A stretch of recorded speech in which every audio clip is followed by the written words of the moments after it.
Hi అండి అందరికీ. ఎలా ఉన్నారు? బాగున్నారని కోరుకుంటున్నాను. మనం ఈ వీడియోలో క్యాట్ కర్రీ ఎలా చేసుకోవాలో నేర్చుకుందాం. ముందుగా క్యాట్ ముక్కలను రౌండ్గా కట్ చేసుకొని తీసుకోవాలి. అలాగే ఆనియన్స్, మిర్చి, కరివేపాకు, కొత్తిమీర తీసుకొని పక్కన పెట్టుకోవాలి. తర్వాత స్టవ్ ఆన్ చేసుకొని ఒక కడాయిని తీసుకొని అందులో ఆయిల్ పోసుకోవాలండి. ఈ ప్రాసెస్ని మనం లో ఫ్లేమ్లో వేడెక్కనివ్వాలి.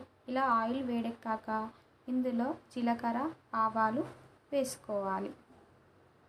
ఒక అర నిమిషం తర్వాత ఇందులో మనము కట్ చేసుకున్న ఆనియన్స్, మిర్చి, కరివేపాకు, కొత్తిమీర వేసుకొని ఒక 2 మినిట్స్ కలబెట్టుకోవాలండి. ఇలా కలుపుకోవడం వల్ల మంచిగా వేగుతాయి.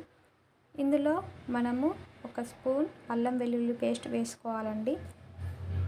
1 మినిట్ తర్వాత ఇందులో అర చెంచా పసుపు వేసుకోవాలండి. పసుపు వేసుకున్నాక హాఫ్ మినిట్ తర్వాత ఇందులో ముందుగా కట్ చేసుకున్న క్యాట్ ముక్కలను వేసుకోవాలండి. క్యాట్ ముక్కలు వేసుకున్నాక కలుపుకోవాలండి. ఇలా మధ్య మధ్యలో కలుపుకోవాలండి. ఇలా కలుపుకోవడం వల్ల కింద అడుగంటకుండా మంచిగా మగ్గుతాయండి.